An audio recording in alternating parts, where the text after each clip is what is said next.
is another shade of green. It's called Patrick the Panhandler. Anybody here Irish? All right. Northern. Oh. Sorry for you. Okay.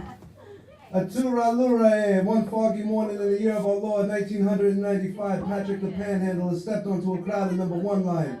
Patty is just seen as a vagabond of the Western world, a junkie, a thief, a liar.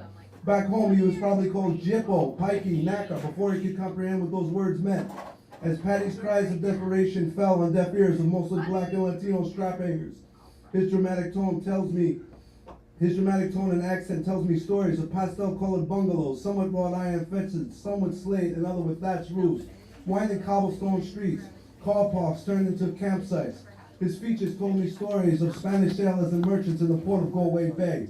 Patty was very much Irish, with the same horrible history of economic oppression, brutality, and genocide shared with the daft-faced, red-faced fuckers who call themselves the real Irish, the plastic patties of the United Kingdom, the indentured servants that were sent to the Americas during Oliver Cromwell's reign, the Creoles of Morisot. He was also something very different with his black wavy mullet, green almond-shaped eyes, Zorro thin-style mustache, Adidas jumpsuit that he rocked, and gold chains. He could have very easily been a cousin or uncle of mine if he was banging out dents in a car parking lot, standing on the dole queue or jamming with local musicians. You may say to yourself, he's a shade or two darker than any Mick I've ever seen, but a shade or two lighter than any dirty turco type we normally associate with. Could he be a Jippo? Ye may not give it a second thought of this Mediterranean-looking man begging in Hiberno English, but I, Paddy, is a true Romney Rye, a Diddy Kai, a gypsy like me, with a very real and complex history of discrimination in his own country of nativity. It brought me back to my grand childhood when I could hear the tin whistle that was the ambience to my soul and heartbeat that was played by the man from Donegal who lived a few rows down. It brought me back to my grand's kitchen where I could smell the breakfast boiling and hear the ship sailing as relatives tell fortunes and drink tea as religious candles burn in the background, where I listened to stories of old caravans with gold leaf and parents fighting with nuns and taking their children out of school rather than have them abused and subjected to racism, how being called black bastards and thieving gypsies didn't faze them at all the stereotypes that went along with gypsy men. We were work-shy wife beaters, a dozen times more prone to alcoholism and addiction. I could hear the tea kettle whistle and howl like a banshee, and it woke me up to the fact that both Patrick and I are from a marginalized community that the Irish government denies exists even to this day. I may have internalized my pride and not been able to express it or share it with others had Patrick never walked onto the same fucking subway car as me that day.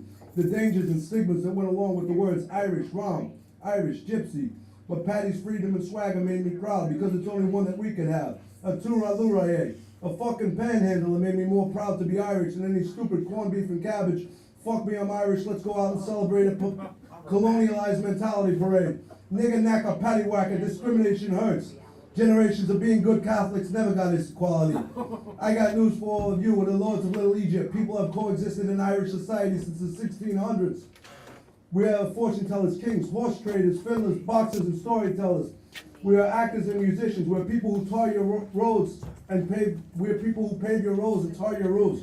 We're farmers, cabbies, janitors, and used car dealers. We're soldiers who fought in all your war. We're an alienated people, but don't get me wrong. I love the green, white, and orange. It sure as hell is a lot less oppressive than a Union Jack.